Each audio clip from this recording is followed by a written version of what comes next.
রাসূলুল্লাহ সাল্লাল্লাহু আলাইহি ওয়াসাল্লাম কয়েকজন সাহাবীকে বললেন, গিয়ে দেখো তো আমার বাকি সাহাবীদের কি অবস্থা। তো একজন সাহাবী এসে দেখেন সাদ ইবনে রবি, আনসারীদের বড় নেতা, মদিনার বড় লিডার, তিনি এই ময়দানে পড়ে আছেন। তার শুধুমাত্র চোখগুলো নড়তেছে আর শরীর অবশ্যই পড়ে আছেন। তিনি এসে বলছে, হে আল্লাহ রাসূল সাহাবী, রাসূল তোমাকে সালাম দিয়েছেন এবং জানতে আছে তুমি কেমন আছো।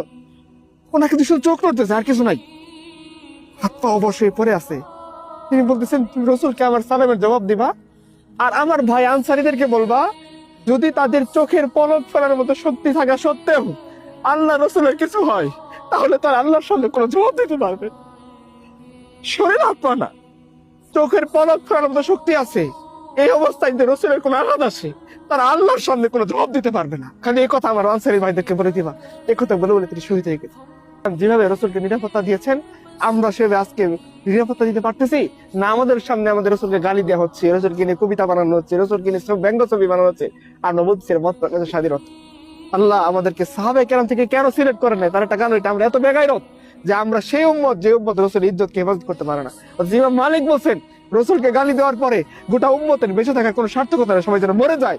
এতগুলো উম্মত থাকার সাথে রসুলকে গালি দেওয়া হচ্ছে, আর রসুলের উপর সরাসরি আক্রমণ হইতেছে, রসুলের ইজ্জতের উপর, রসুলের চরিত্রের উপর, রসুলের বায়োগ্রাফির উপরে। আমরা সেটা কোনোভাবে রক্ষা করতে পারতেছি। আল্লাহ যাতে ইহুদকে সামনে রেখে আমাদের এই শপথ নেওয়া তৌফিক দান করেন যে আমরাও সাহাবায়ে কেরামের মতো আমৃত্যু সাদ ইবনে রবির মতো আমরা বলবো, চোখের পলক ফেরা যতক্ষণ শক্তি আছে ততক্ষণ আমরা দিনকে হেফাজত করে দেবো ইনশাআল্লাহ। আল্লাহ আমাদের তৌফিক দান।